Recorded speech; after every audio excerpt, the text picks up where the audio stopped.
Hi friends, and welcome back to Playing Tribute to Ace Attorney Investigations, where we are picking up on episode 2, Turnabout Airlines, which is a flashback from the last one. So it's talking about something that happened earlier, because these cases in this game go crazily out of order, and it's weird. But we're just gonna deal. So, let's see what happens.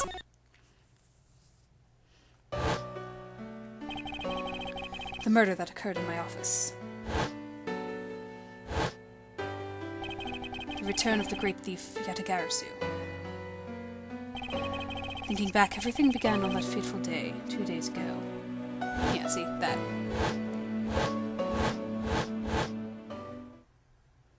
Two days earlier.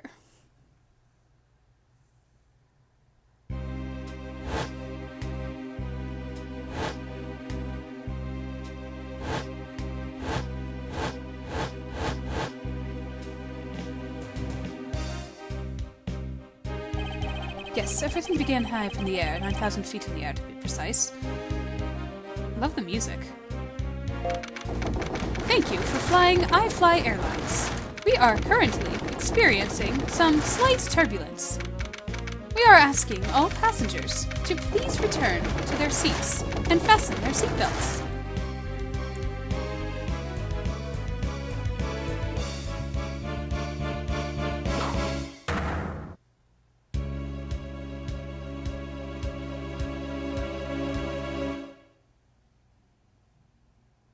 Don't worry, guys, it's just wine. We saw it. It's totally just wine. Pay no attention to that stain there. It's totally just wine. Ugh.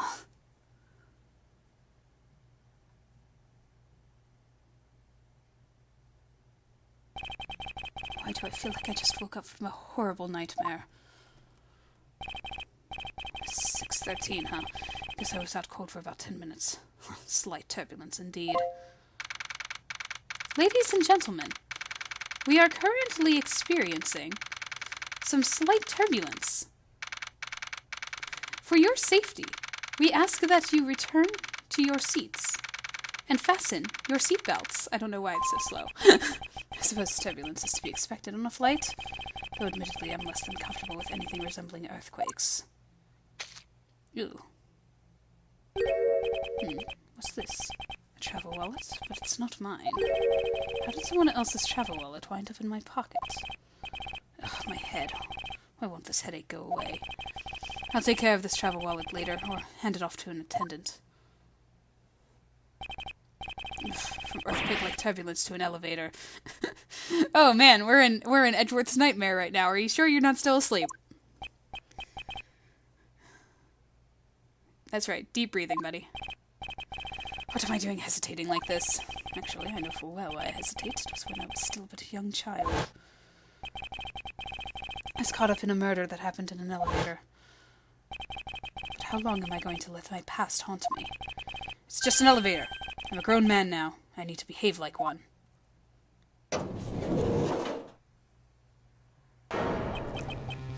What the...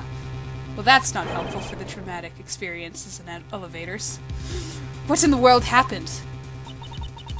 Is there something wrong, sir? I must ask that you please return to your seat. Eek! He's dead!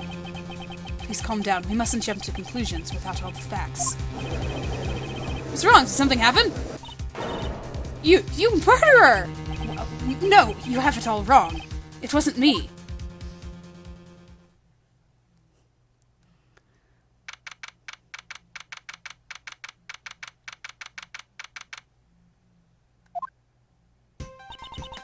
Everyone, I'm sorry to interrupt, but I have an important announcement.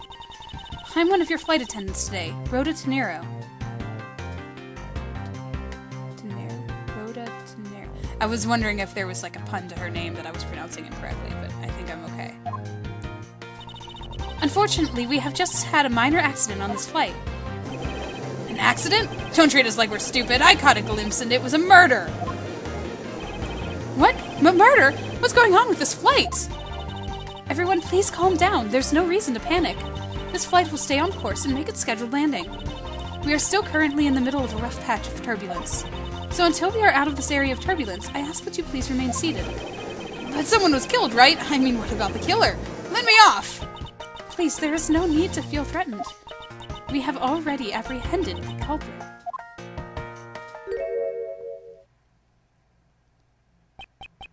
I ask that everyone please remain calm. What the heck is he talking about? Why should we remain calm? My name is Miles Edgeworth. I am a prosecutor, and I assure you I'm not the killer. Ha! Being a prosecutor doesn't make you incapable of murder, buddy. Now you listen here. I am not the killer. I simply found the body.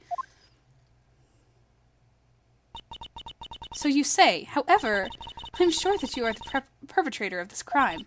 I swear on my honor as a professional flight attendant. Oh, is that right? I know what I saw. And there's even very strong incriminating evidence to back me up. What kind of incriminating evidence is she talking about? We've already alerted the proper authorities at our destination. Until we land, you will remain in our custody by the powers vested in our captain. I'm very sorry, but please understand our situation. Your situation? I'm more concerned with mine and the direction it's going in. I'm not about to just sit idly by while I get accused of murder. Miss Tenero, is it? Yes. I was wondering if you might give me a chance. A chance to do what? A chance to plead my case. And a chance to ask what you meant by incriminating evidence just now. To accuse a passenger of such a grave crime without allowing him to give a proper defense, can the professional flight attendant inside of you really call that action righteous? You have a point. Very well, I'll listen to what you have to say. But be wary of what you reveal. I'm afraid you'll only look even more suspicious if your explanation fails to satisfy. I also do not have the time to deal with you all day, so please make it quick. Of course, as you wish. Good. Very well then. Let's get started. I know for a fact that I didn't kill that man in the elevator. What I don't know is what sort of evidence she has up her sleeve.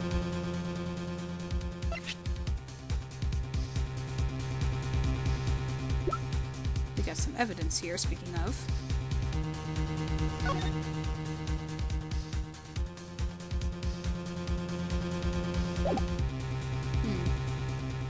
Lots of stuff on that scene that I'd like to look at.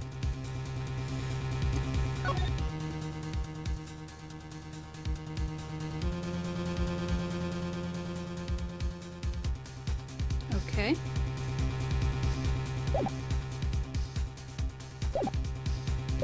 I'm sure all of that is helpful, but I'm certain it doesn't fit with how the crime really occurred. We're already in a testimony. I swear to tell the whole truth as a professional flight attendant. Unfortunately for you, Mr. Edgeworth, I am certain you are the killer. The scene I saw in front of the elevator. It was you standing there with fresh blood dripping off the murder weapon. So if you would please cooperate, we'll turn you over just as soon as we land. That's it? That's our evidence? I don't think you could ask for a more perfect witness testimony. Wouldn't you agree, Mr. Edgeworth? Not really. It's hardly perfect when there's a gaping hole in it. Yeah, like, what's this murder weapon she says she saw?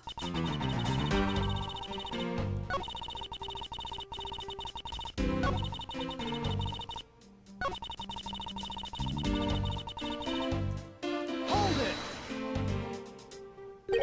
it! The murder weapon dripping with blood. Really now. I swear that was the grisly scene I saw before me.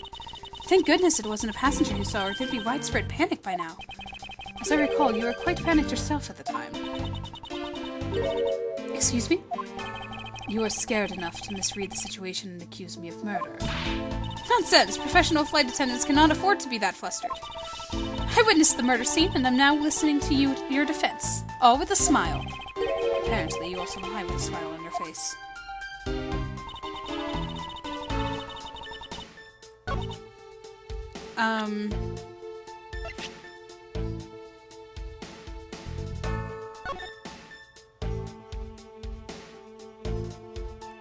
Yeah, there's no blood. No? What am I missing here? Do I just have to press everything first? I think I have to press everything first. I think I need to not rush through this.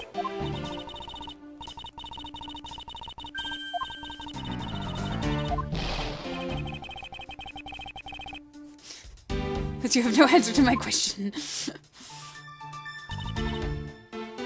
Okay. Hold it! Yes, what did you see in front of the elevator?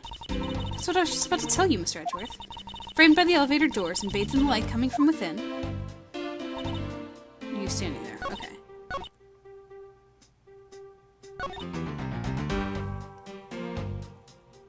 Hold it!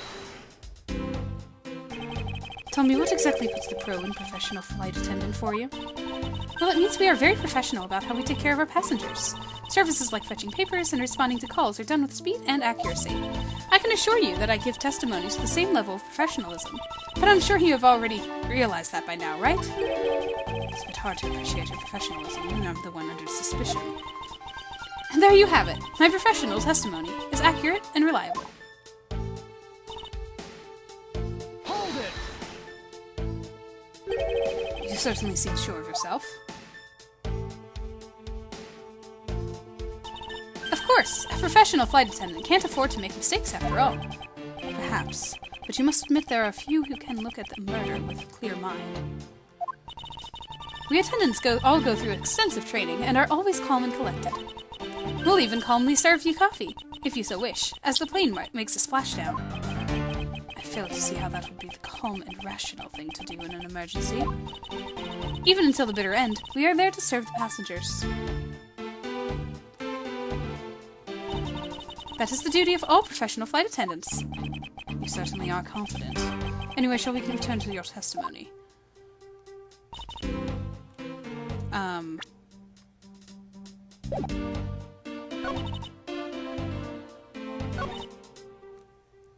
Hold it! I'm not the culprit, and yet you would keep these restraints on me. Mr. Edgeworth, please try to understand what kind of situation you're in right now.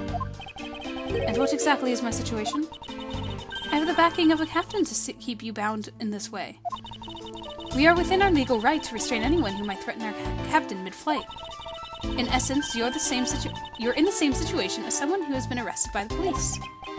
So I'm to stay restrained until I can clear up all of her doubts. We're so close. A mistake shines like the silver lining in a dark rain cloud. And I'm going to capture some of that light with evidence. Apparently I'm not, because...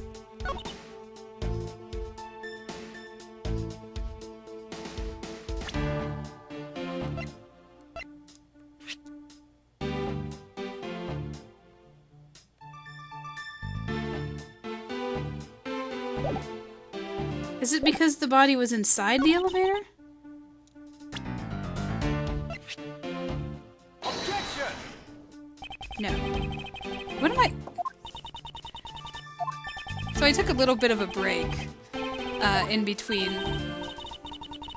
the first case that I did and this case. I was working on playing some Fire Emblem, which has already been uploaded. And now I feel like I've lost the mojo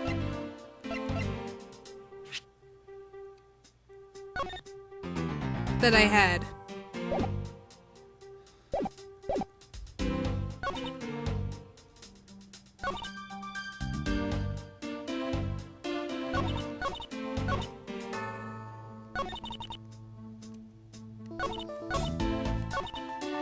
So I've lost, it's like I've lost my momentum.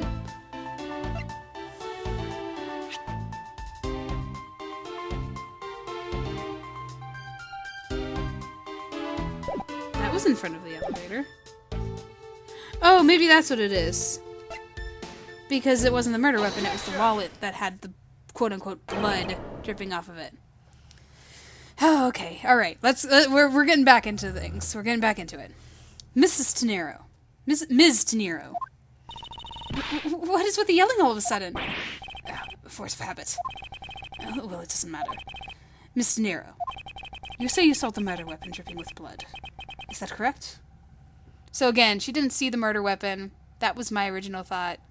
I just presented the wrong evidence. Just saying, it was there in my mind. Yes, all that blood. Drip, drip, drip. It's just recalling that scene sends a chill down my spine. sorry, but your so-called professional flight attendant training has failed you. What?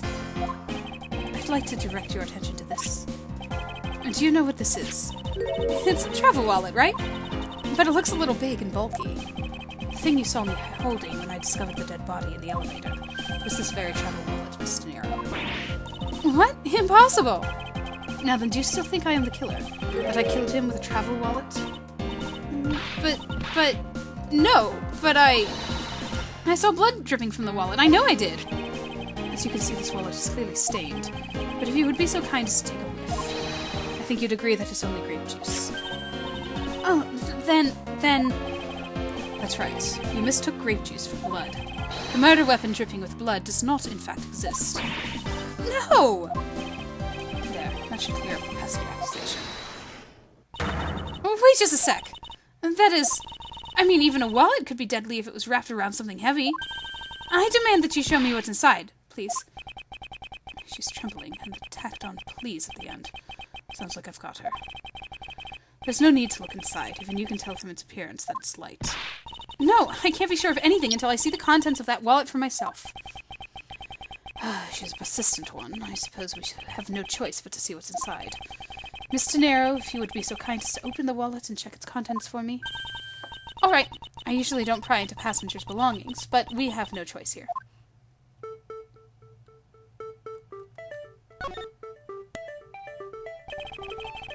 It seems that this passport is all that's in there.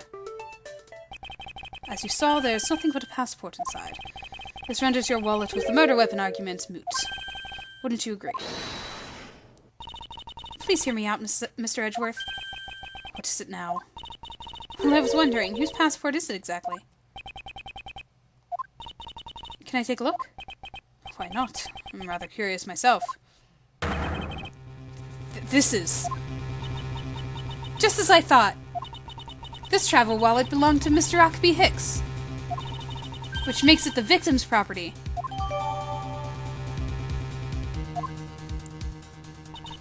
You stole the victim's wallet, didn't you? How dare you? You said it yourself. You claimed to be holding this wallet in your hands when I found you. Perhaps I did misconstrue the wallet for the murder weapon, but it seems that I wasn't wrong about who the culprit is. As you claimed, the murder weapon is not the travel wallet. However, it is something you stole from Mr. Hicks after you were done with the vile deed. I find it hard to believe myself, but your motive was very simple. You were out to steal Mr. Hicks' money, weren't you? Yeah, see, as I was looking at the picture, I was like, oh, well, when he was killed, he was clearly not mugged or anything because the money is all over the crime scene, so that's going to be a little bit easier to dispute. So even though I didn't have the murder weapon on me, you still suspect me, I see. You stood up at the crime scene with the victim's wallet in your hands. How could I turn such a blind eye and not suspect you of foul play? I was right, okay, so she's like twitching when she smiles like that. It's like she's trying very, very hard to keep her smile.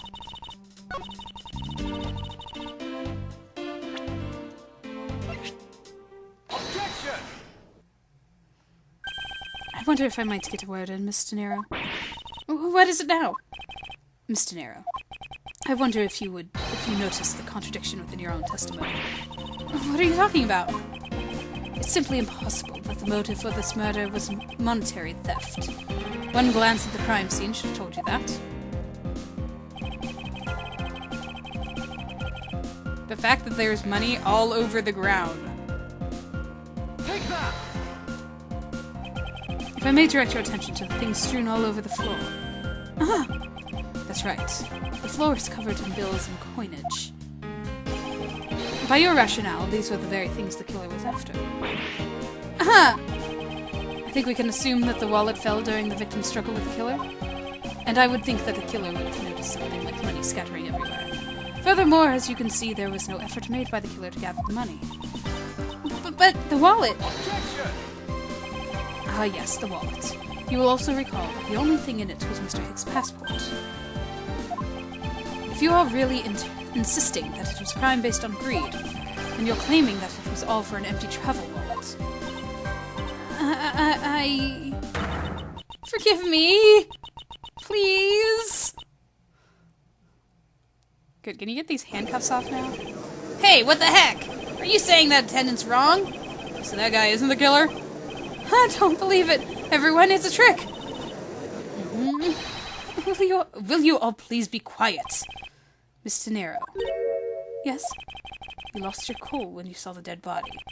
Plus the lounge was dark, and looking into the light from the elevator, it's easy to see how you mistook the wallet in my hand for the murder weapon. I take no offense that you thought I was the killer. Mr. Edgeworth, thank you for releasing me. Foreign words! What is it now? More foreign words! So, in a game that we released before this one, this is how they showed foreign language.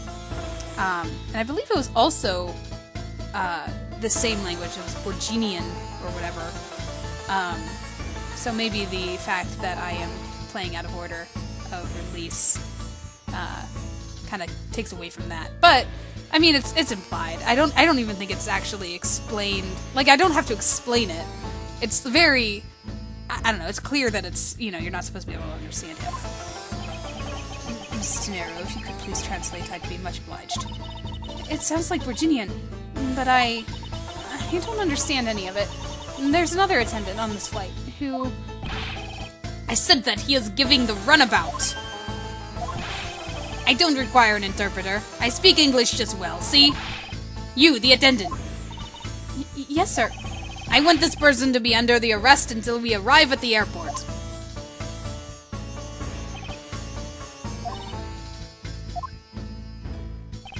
I'm sorry, sir, but what exactly are you hoping for? What is it you want? I am finished talking to the likes of you. Please, I would like to hear why you would like me to be held under arrest until we land. You! How dare you try to waste my time? You were the one... Oh, you were the one who stuck your nose into my affairs. I wanted to spend even at least one more second with my precious art. I have no time for other things. I know what you are. I see through you.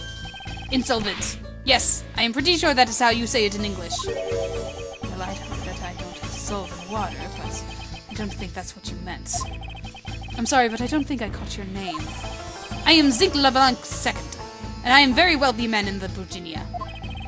But I am not an ordinary rich man. I am an art dealer, a rich seller of beauty. Mr. LeBlanc, what did you mean just now? Pardon? When you said that Mr. Edgeworth was giving me the runabout. I have to explain? Unbelievable. I will say it once and only once. I do not have even a second to waste. Time is money, as they say. Yes, and yet you continue to blather on. I saw it, yes I did. I saw the victim go into the elevator, going down to the lounge. It was exactly 6 o'clock.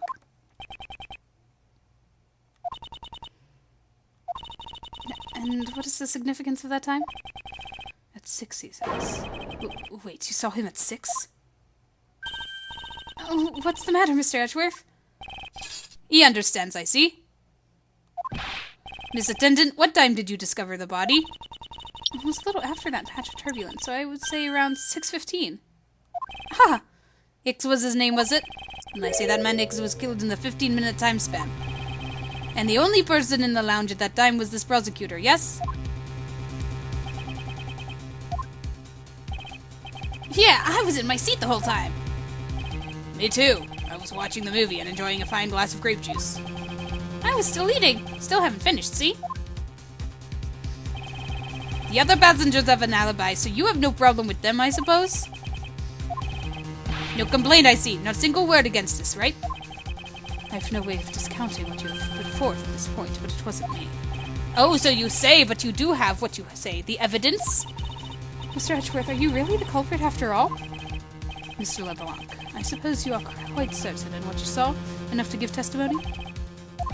Of course, I was looking at that man the whole time. He was playing with that annoying little small machine the whole time. Machine? Yes, that's what you people call in English, yes? It was making me crazy with the click, click, click. From that description, it sounds like some sort of small computer. I believe what Mr. LeBlanc is talking about is a cell phone. I have to say that I did see him play with it quite a bit myself. A simple cell phone. A laptop organizer I can see, but it's kind of low budget. I hate that noisy little hand machine in his hand. Not a fragment of beauty. All it produces is ugly sounds. Anyway, I know what I saw. Miss Tenero. Yes? I was wondering if I might be granted permission to examine the crime scene. What? You want to examine the crime scene? If you would grant me a little measure of time, I'm sure I could produce the real culprit. I don't like the sound of that. Fox in the duck pen. Yes, I think that is how you say it in English. It's fox guarding the hen house, and I believe my innocence was proven earlier. And if I'm given the chance, I can clear up all the remaining doubts. Miss Tenero, if you wait until we arrive, there's a good chance that some evidence will have been destroyed by then. I understand. Let me see what the captain has to say. This should not be approved. Please, Mr. LeBlanc. In an emergency, all decisions are to be made by the captain alone. Now, please wait here while I go ask the captain what to do. I'll be right back. You are not planning to erase evidence when you are doing your investigation, yes? Of course not. Ha! You will see.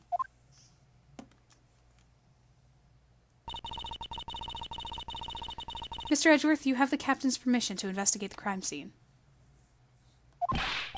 What? Unbelievable. I'm in your debt, Miss Tenero. However, there's one condition. I am to supervise you. Can you agree to that? Of course, I see no problem with that stipulation. It's only natural, as I am still a suspect in this case. I take full responsibility and will watch Mr. Edgeworth's every move. I hope this is reassurance enough that there will be no foul play. Now then, Mr. Edgeworth, shall we proceed? If you should need my help with anything, feel free to touch part of it. Okay. It's time to head to the scene of the crime, the first floor lounge.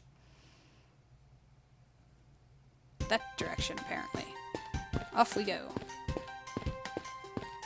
Click, clop, click, clop.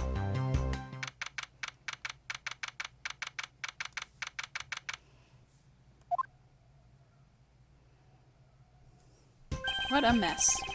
I want to thank you for your help back there, Miss Tenero. It was nothing. You should thank the captain for granting your permission. And just so everything is perfectly clear, I still don't trust you to that extent. I don't want you to think your standing with me has changed. I see. I will bear that in mind. I received an order from the captain earlier. He wanted you to know that we reserve the right to stop your investigation if we feel you are not making progress. And when we do, he asks that you please return to your seat at that time. So my time runs out at his and the crew's discretion, does it? I have to find a way to discredit Mr. LeBlanc's testimony before time's up. I understand. By the way, is there any place that you can think of where the killer might hide on board? I don't think so. After every first-class passenger was accounted for at his or her seat, we made a thorough search of the plane. As for the business and economy class, no one can move between those two classes in first class without a staffed keycard. And we found no record of a keycard being used at all. Which means that I have a first-class killer on my hands. At least I know that much for sure. And one other thing. No one else has been allowed near the crime scene since the murder was discovered out either. Well, that's good. Alright, let's look around, shall we? Now then, let's get started. Where should we start from? Let's start with Mr. LeBlanc's statements. The crime occurred between 6 a.m. and 6:15 a.m. During that interval, the only person in the lounge was myself, which would make me the prime suspect. However, since I did not kill Mr. Hicks, it means that the killer was around somewhere. If we're to believe what you say is true, then yes. The first order of business would be to gather information to win your trust. Okay, so let's investigate this guy. What floors does this elevator service? Only the first and second, although it can also go down in the cargo hold. However, that requires a flight crew key card. The idea of elevators on a plane is very strange to me. Just putting that out there. So the only floors accessible to passengers are the first and second, huh? Okay. Let's investigate every suspicious-looking nook and cranny. I saw this card earlier. Money is strewn all over the floor of the elevator. I would guess it was all in Mr. Hicks' wallet at some point. Okay, card isn't important then. What's this thing? There's this sinister-looking figure on the floor here. Oh, that's a piggy bank of our company's mascot, Mr. iFly. It's just one of the many pieces of merchandise we sell in our in-flight shop. This bank is limited edition, and it's popular that we're down to our last one. You have an in-flight shop.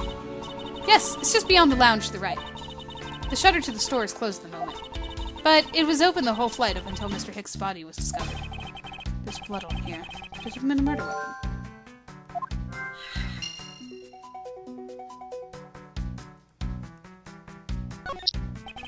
I wonder what was hanging off this lanyard. Something's missing from this picture.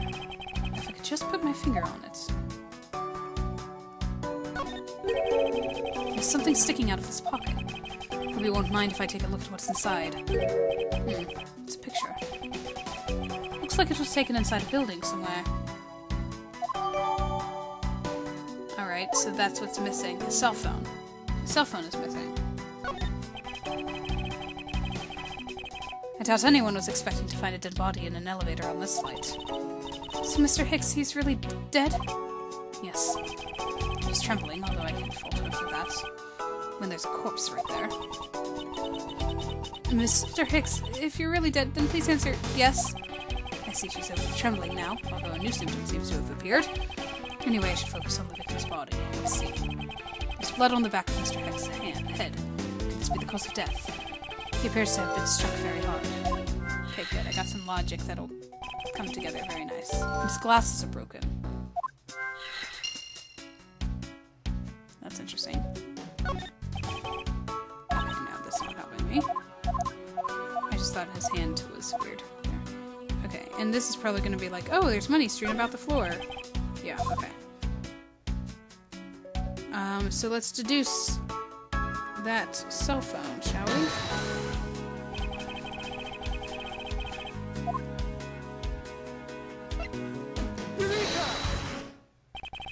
Mr. Hicks' machine is nowhere to be found. His machine? His cell phone, Mr. Nero. Oh, so I guess because it's not here, yes, I think we can safely deduce that the killer took it. Okay. So now I have this. The victim supposedly had one, but it has gone missing. Did the killer take it? Okay. I think I've gotten everything. Yes. Alright.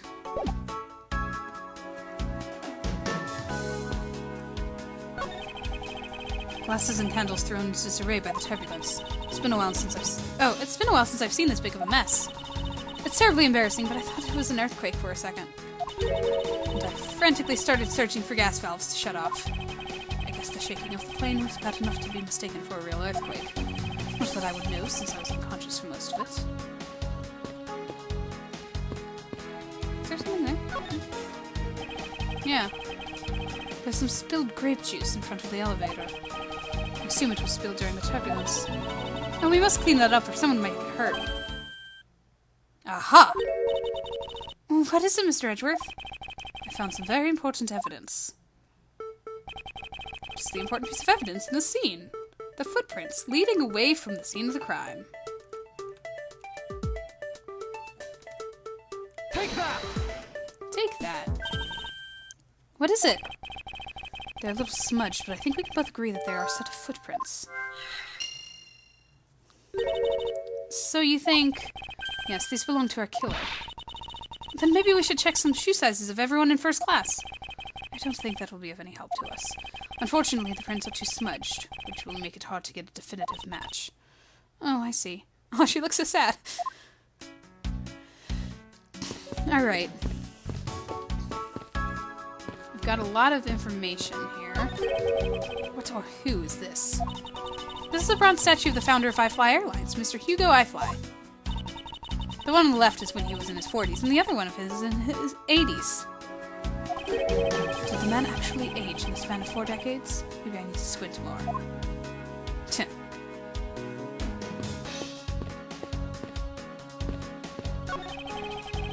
These bottles and glasses must have been broken by the turbulence. There's quite a bit of broken glass here. Please be careful when passing through the area. Thank you very much for the warning, Mr. Edgeworth. However, no matter how kind you are toward me, Know that it does not clear up any suspicions I have about you. I wasn't warning you for the sake of clearing my name. Okay, so everything's gonna be all like, oh, it's the turbulence. What about this? A few copies of Sky Magazine in the magazine rack. This one's special is an English trivia quiz. It's not a bad idea.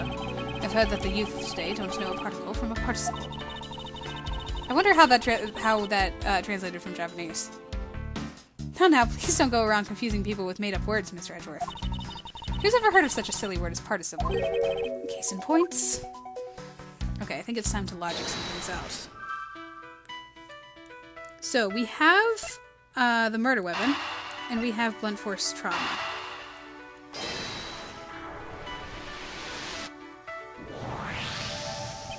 A statue with blood on it lying next to the body of a man who was beaten to death. Oh, Mr. Edgeworth, I think I figured something out. Yes, what is it? The way the blood is on this, it looks like it matches up with the wound on his head. Well, aren't we deserving of the master of the obvious title? Well, what do you think, Mr. Edgeworth? Don't you think that's worth investigating? It would appear that this figurine is our murder weapon. Oh, I just knew it! I mean, I can't think of any other connection. Perhaps Master of the Oblivious would be more befitting.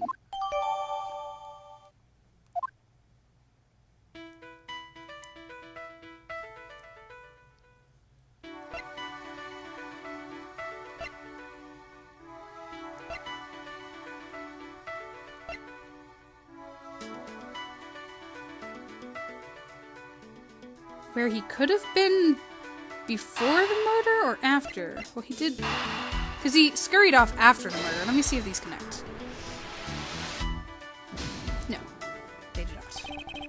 Which is exactly a shining example of the perfect line of logic.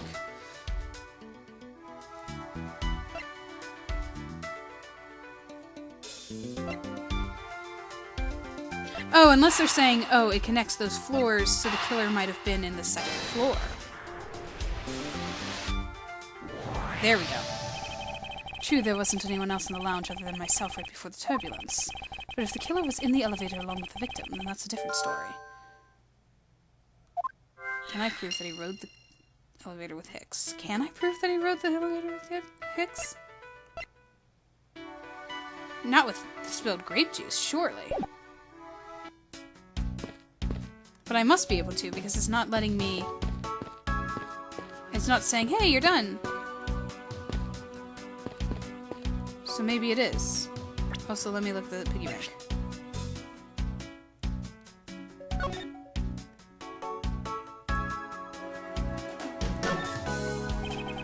There's some blood on one of the corners. Could this piggy bank be the murder weapon?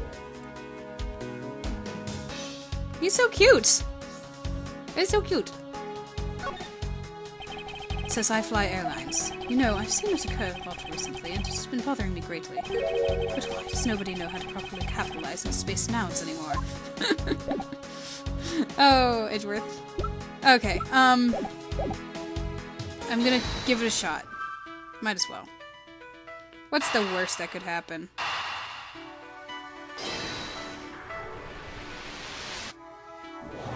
Nice. I have it! Eureka! I'm sorry, but I don't understand, Mr. Edgeworth.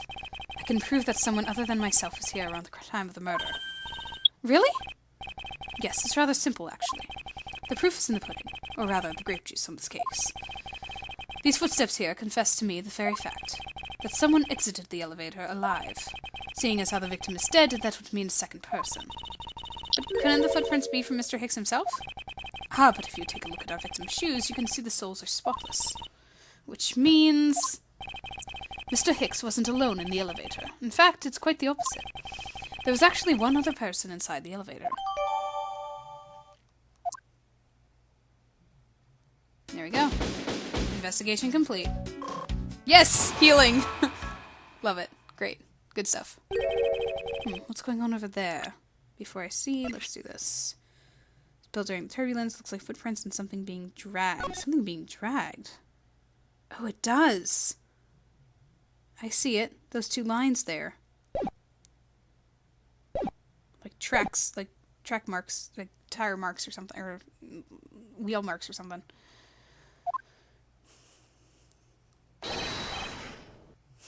Foreign words! Unforgivable! This is unforgivable! Do you understand what I'm saying? The movie is late! It is the same level of as bad as the plane arrived late. But the movie... What? I will not talk to you anymore. You're just wasting my time. What is the matter, Mr. LeBlanc? If there is no emergency, please return to your seat, sir. Do not tell me what to do. I need not sit down. Well, Mr. Prosecutor, did you prove you are innocent yet? If you would like, I would prove my innocence to you right now. What? Nonsense. Are you saying my eyewitness testimony is mistaken? Not mistaken, merely that there is room for doubt. I'd be most honored if you could please tell me what you saw in detail once more. Fine, suit yourself. Another testimony. This already feels like more fast-paced than the original trilogy. I am certain I saw Mr. Higgs enter that elevator. It was when the needles on my pocket watch pointed to the 6 and the 12. The body was discovered 15 minutes later. After that, in the lounge, yes? Then you, the only person in the lounge at that time, must be the criminal. Mr. LeBlanc's conclusion seems to make logical sense. After all, the only person in the lounge at the supposed time of the murder was me. So my eyewitness testimony, you think you can destroy it? Then come, let me see. Hurry, do I look like a man who is having the time to wait for you? Why is he so irritated? I'm the one accused of murder here. Anyway, I must find a way to discredit Mr. LeBlanc's account somehow, and fast.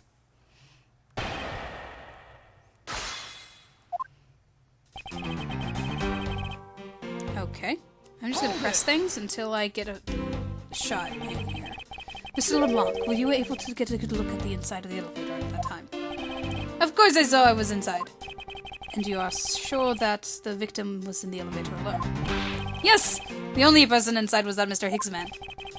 This last outburst is a bit too important to let go.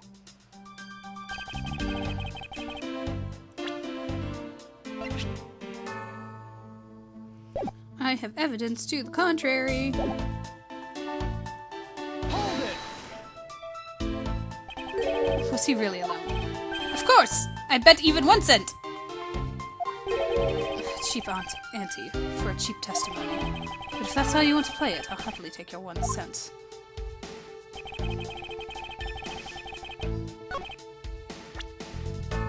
Is this what I prove? Objection! Okay. Mr. LeBlanc. What is it? There's a very glaring contradiction in your testimony. What do you mean? Please take a look at the area in front of the elevator.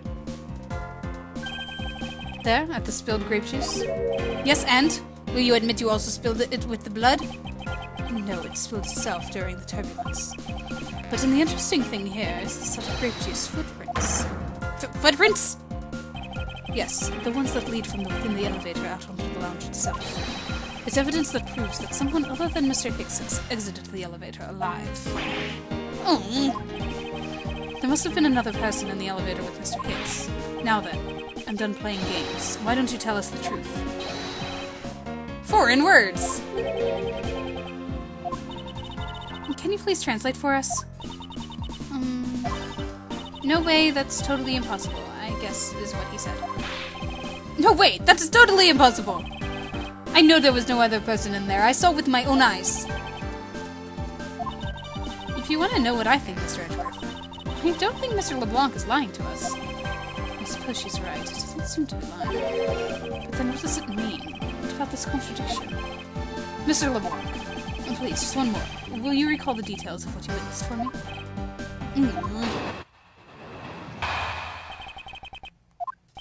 I was very upset when Mr. Higgs passed by my seat. I was always checking the time over and over again. I happened to follow that man with my eyes when he passed me. And I saw clearly into the elevator he was entering. But I swear that there was no one else inside. No one. Mr. LeBlanc, if you would please calm down. What? Dare you to have an issue with my eyewitness testimony? Not at all. Please forget I said anything. Yet again, he doesn't appear to be lying. But I can't let this testimony stand as the truth.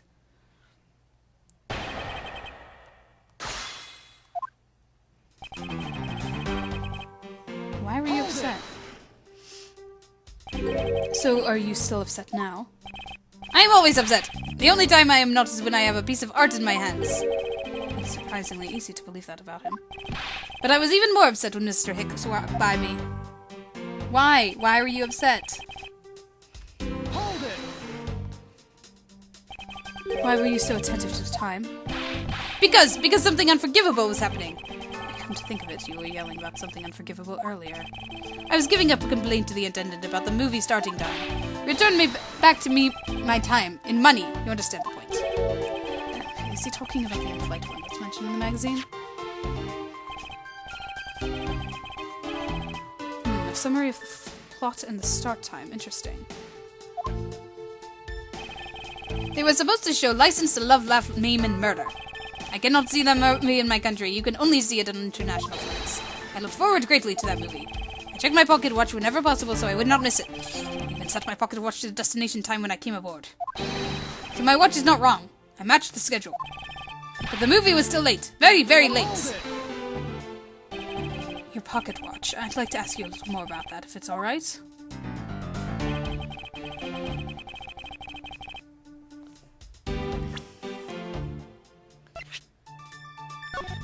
That's the problem.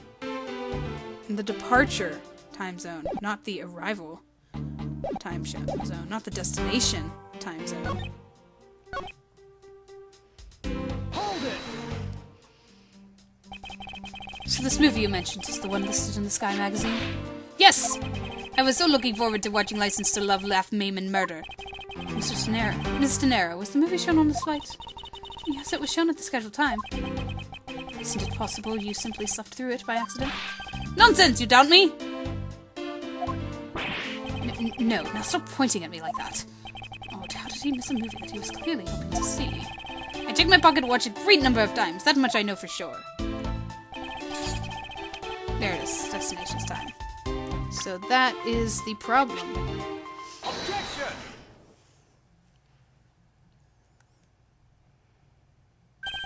Mr. LeBlanc, you said this just now in your testimony. I even set my pocket watch to the destination time when I came on board. Now, if your watch had been set to our destination's time zone, it would mean that your watch is displaying the time of our destination. Yes, and correct time is worth its 6 cents. I would like you to take a look at this. If you believe the Skies magazine, clocks on this flight run in accordance with the time of our departure time zone. Of course, the movie schedule was also created with that in mind. Miss Tenero, for confirmation's sake, what time zone is this flight aligned to right now? Well, we made a short stop at the transfer point. That's right. It was in that small Asian country, the Republic of Zengfa. But we didn't readjust our onboard clocks at that time. So right now we are still running on Virginian time. What? The time difference between Virginia and our destination is 9 hours. In that case, it's only natural that your watch would be out of sync with the schedule. What? Further, when your analog watch is set to our destination's time, it would appear to be running 3 hours fast when compared to the flight's onboard clocks. It also changes everything about your testimony, and you can bet 1,000,000 cents on that. In light of this information, it means you saw Mr. Hicks 3 hours prior, at 3 a.m.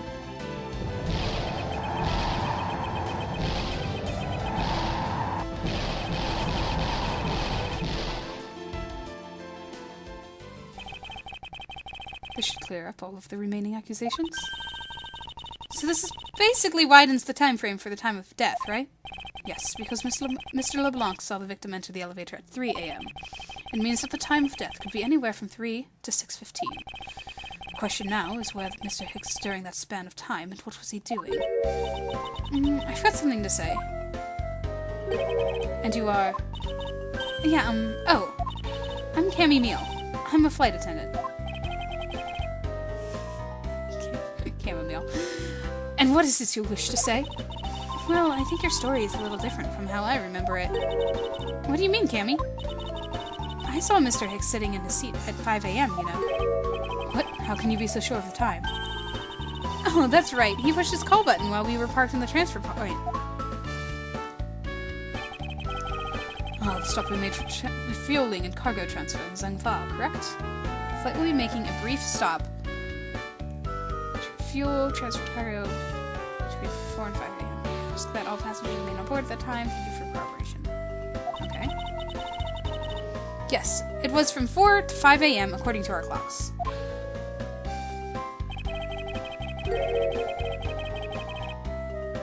And during that time, did any of the passengers leave or did any new ones board this flight?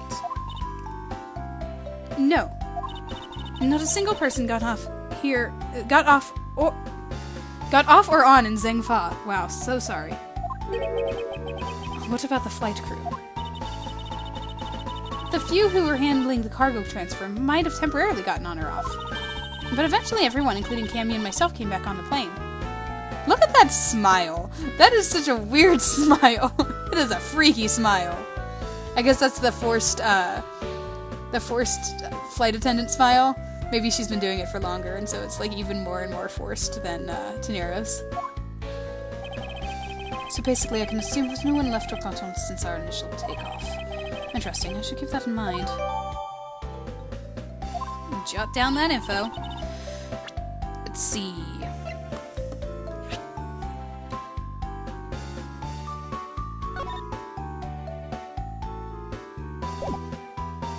Alright, that's all the stuff that we already saw.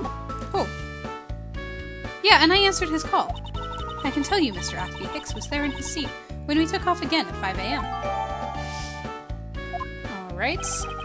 And that was the time of the murder between 5 and 6:15 a.m.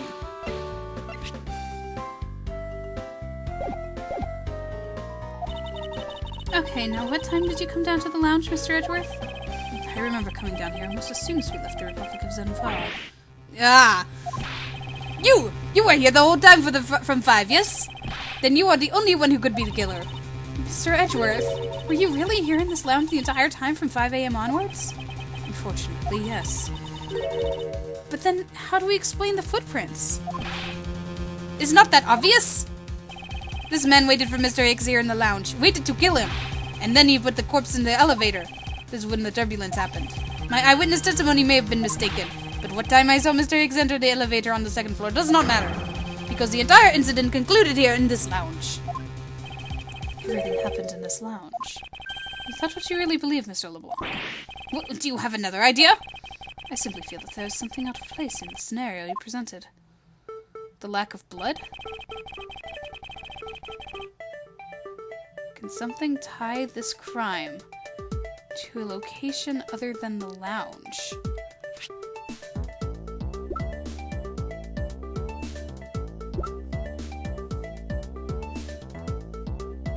The fact that... Well, no, because then...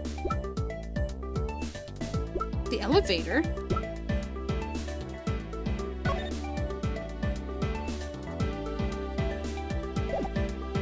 The elevator?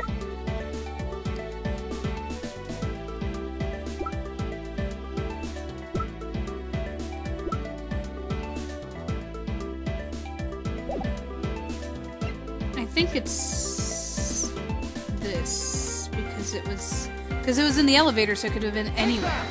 Could have been any floor.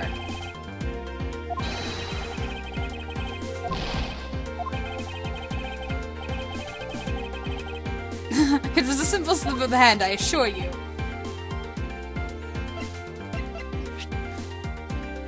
Maybe this because it's in the shop? The murder weapon. This little piggy bank is sold in the in-flight shop. It is sold there and only there, and it's not displayed here in this lounge. How then did it find its way here? Don't you find that a tiny bit suspicious? Such a trivial point. It only means you prepared it taking it from the shop first before coming here. Yeah, that was kind of circumstantial there, Edgeworth.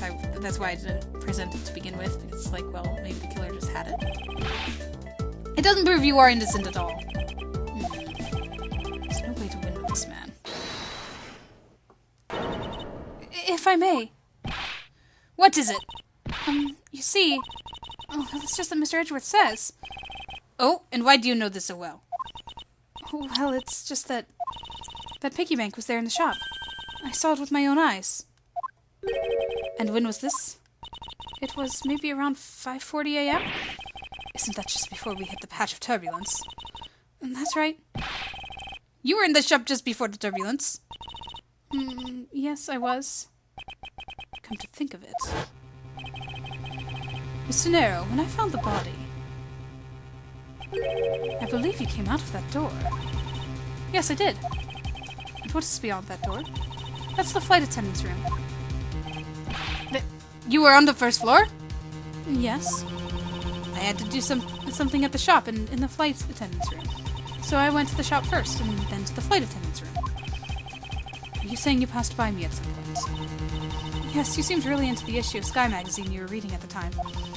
I don't suppose you noticed me walking by. I vaguely recall someone walking by, but I didn't take notice of who it was. Anyway, the piggy bank was definitely there at the shop when I went there. Why did you go to shop in the first place? I went there for a work-related matter. Work, you say? Yes, the upkeep of the shop is also one of my responsibilities. Why did you not say anything about it until now is what I want to know. In any case, I believe it's clear that the shop needs to be investigated as well. Shall we head over there, Ned? What is it now? Aren't you forgetting something, Mrs. Rhoda?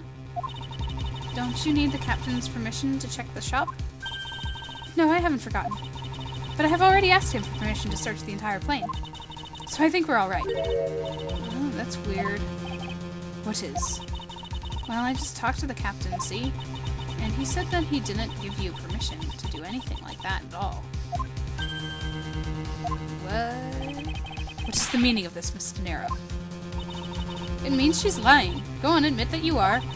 You said you had permission to search all over, but you don't. And yet here you are. You flight attendant! What are you trying to do? Pull the sheep over us? The captain's calling for you, Miss Rhoda. Oh, but don't worry. I heard you got permission to search the shop from the captain. See, unlike you, I do things the right way. Miss De Niro, why would you do such a thing? Please excuse me. Looks like I get to be in charge now. Please go back to your seat, Mr. LeBlanc. Now then, Mr. Edgeworth. If you would follow me, I will be your guide from now on. There's something about Miss De Niro that has piqued my curiosity, but right now investigating the in-flight shop is my top priority. To the shop! Where is the shop? Oh, it's this way. My bad. Going the wrong direction.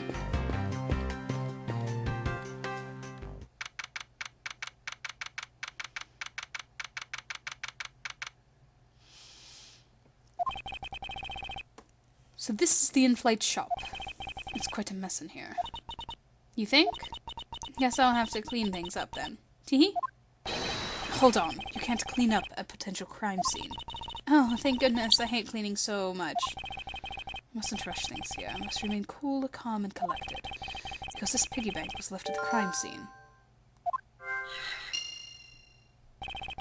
There's a very good chance that the killer had paid to this place a visit.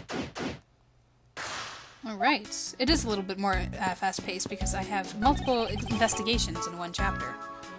What are these? Oh, those are our company's completely original line of suitcases. They're practically flying out the door. That's how popular they are. You should buy one and see how you like it. You won't regret it. Perhaps that's how things work on this flight, but in the real world, where you try, then buy. No, hey, but either way, it doesn't really matter. True, either way, why would anyone buy a suitcase after they boarded the plane? Anyway, see that? Just look at all the Mr. I Fly heads painted on there. Cute company mascot, isn't he? They're painted on with a lot of care. Doesn't he look like he's about to jump out at you? It's certainly making something jump inside my stomach.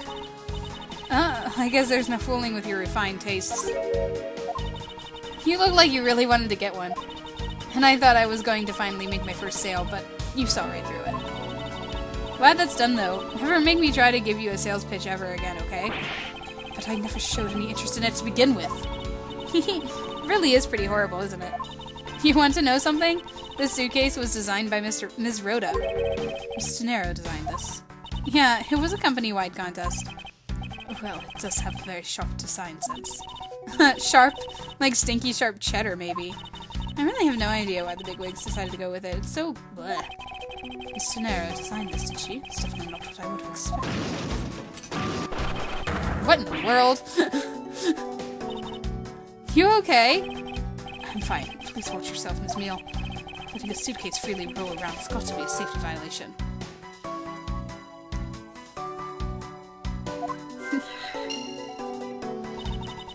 Here, I'll put it back. Okay. So we're not going to look at that again. There's a wide selection of souvenirs for sale in these display cases. You know what I'd suggest? Sorry, but I have no intention of buying souvenirs on this trip. And then how about you buy something for me then, as a present? I can't think of a single reason why I'd want to buy you anything. But I've had my eye on that pendant for such a long time. Try paying some attention to me when I ask you something, and then we'll talk.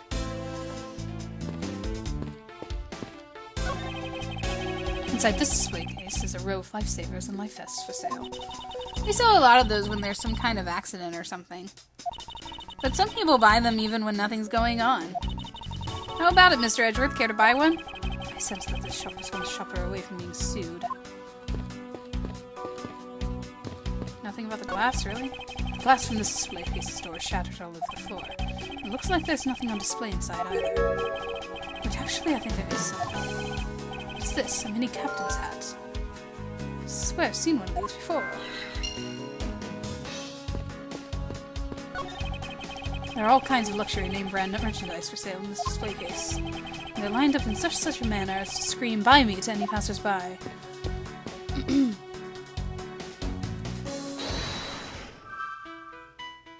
Alright, so we've got a captain hat that goes with this thing.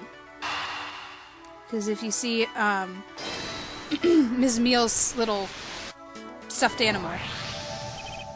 The hat probably used to be on the piggy bank's head. Let's give it a go and see. Click. I believe this piggy bank was forcibly removed from this display case.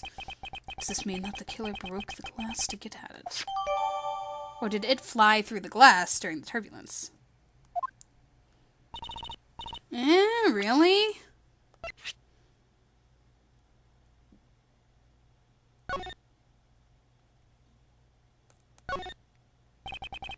Hat on its head was found inside a display case in the inflate's shop. I wonder if the fact has any bearing on this case. Don't tell me you don't know what things go where in this shop. Well, I don't. Miss Rhoda's in charge of this place. So come on, how should I know anything? I sense that further inspection of this display case is needed.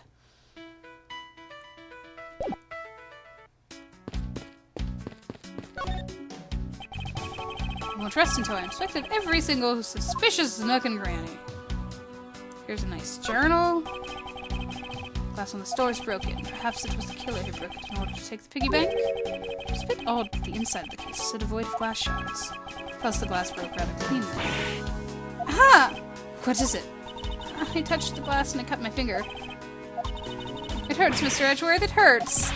Please tell me you can deal with such a minor cut on your own.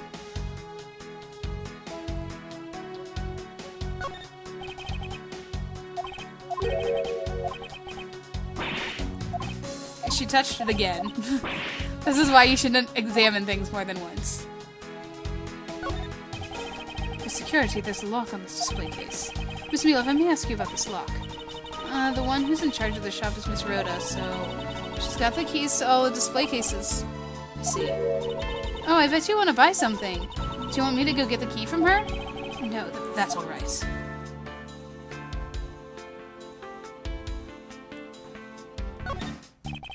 I don't know what else to examine here.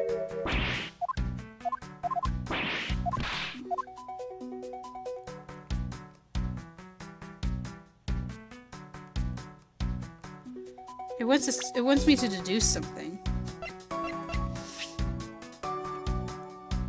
Okay, so the fact that again, I think that it fell out. So like this came outward and broke the glass. There's definitely something very unusual about this. About what? If the killer had broken the glass to get to the Mr. iFly bank, there should be shards of glass inside the case itself. Oh, I see. I guess it'd be like that. However, there's not a single piece of glass inside the display case. No, there isn't. Which means that the glass was broken from the inside out. The piggy bank must have fallen over from the turbulence and right through the glass. Yeah, that's for sure. There's so much glass all over the floor. I'm willing to bet that this hat was knocked off from his head at that time, too. That's nice. Which leads me to believe that the killer took the Mr. iFly from here after the turbulence.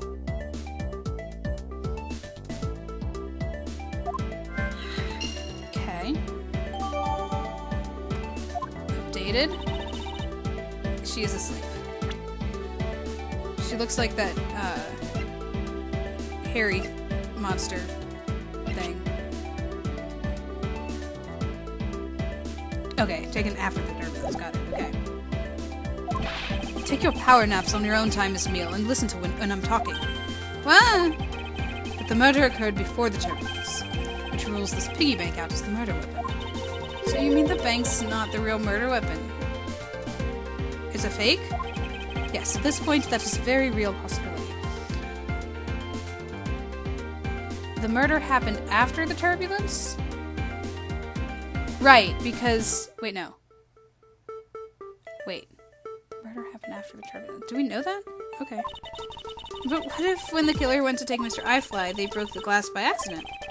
The display case is locked, so that's highly unlikely. Yeah, but there's one person who could have.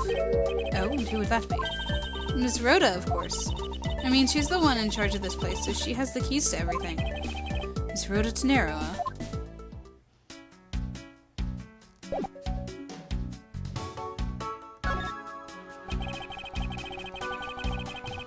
Yeah, it does hurt to take another look because you wouldn't let me look at anything else. Okay.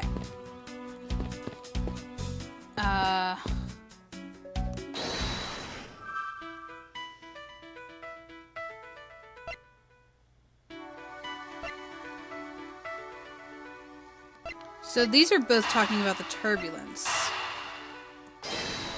So I wonder if those connect. Awesome. Yes, there's definitely something wrong here. What's with the sudden yelling? Tell me, Miss Meal, do you not think that there's something strange about these suitcases? Well, sure, they totally ooze strange, like the color and such. That's not what I'm talking about. Now pay attention. You're scaring me, Mr. Edgeworth. Sorry. These suitcases are lined up a bit too prim and proper. Yeah, they look a bit uptight, don't they? But I guess they can take after their creator. Again, that's not what I meant, Miss Meal. Don't you find it unusual that these cases are the only things undisturbed by the turbulence? Never mind, I'd sooner find an answer by inspecting these suitcases myself. Upon closer inspection, they really are quite hideous. Wonder how Miss Rhoda would have reacted if she heard what you just said. What's wrong? She makes a good point. It would be wise of me to watch what I say out loud. What's this? I spotted something that's not quite right. It doesn't have things on the wheels like the other one does. Take that! There's something very peculiar about these wheels. As in, there are no stoppers in place of these. Without stoppers, one would think the turbulence would have sent it flying. And so it is very likely that the suitcase was placed here after we hit the turbulence. Let's take a closer look at it, shall we? Could it be what was wheeled away? Does it have juice stains on the wheels? What's this? The wheel is completely covered in something. This color and the scent. It appears the substance in question is grape juice. But why would there be juice on the wheel of a suitcase? Really? A $1,200 price tag. Not exactly priced by someone with a conscience, I'd say.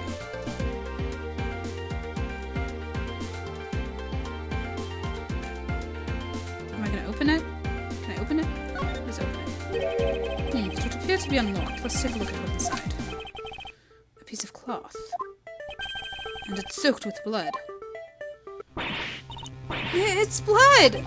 It appears that the suitcase is very strongly tied to our murder after.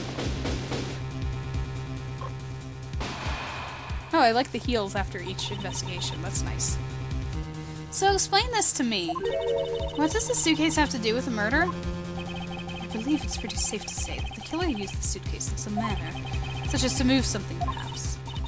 But aren't you just talking about the cloth, then? That alone is too small. A larger item would be needed to move what I'm thinking of. The thing I believe the killer used the suitcase to transport is... I mean, I want to say it's the dead body. Take that! Something that would fit inside a suitcase that is also covered in blood.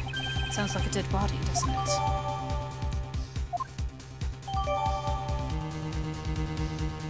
cloth looks very familiar.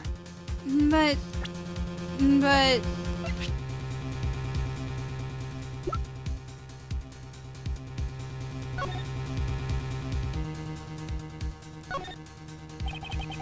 For to be this much blood on this piece of cloth, was the victim wrapped in it at some point? There's something very familiar about this fabric pattern, right? That's what I said! In light of this, I say that Mr. Hicks was moved into the elevator from someplace else, which means that the murder was committed in an entirely different location. So you're saying that after moving the body into the elevator, the killer brought the suitcase in here and just left it? Exactly. What is it?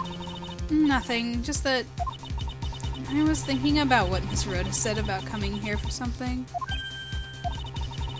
Excuse me, Mr. Edgeworth.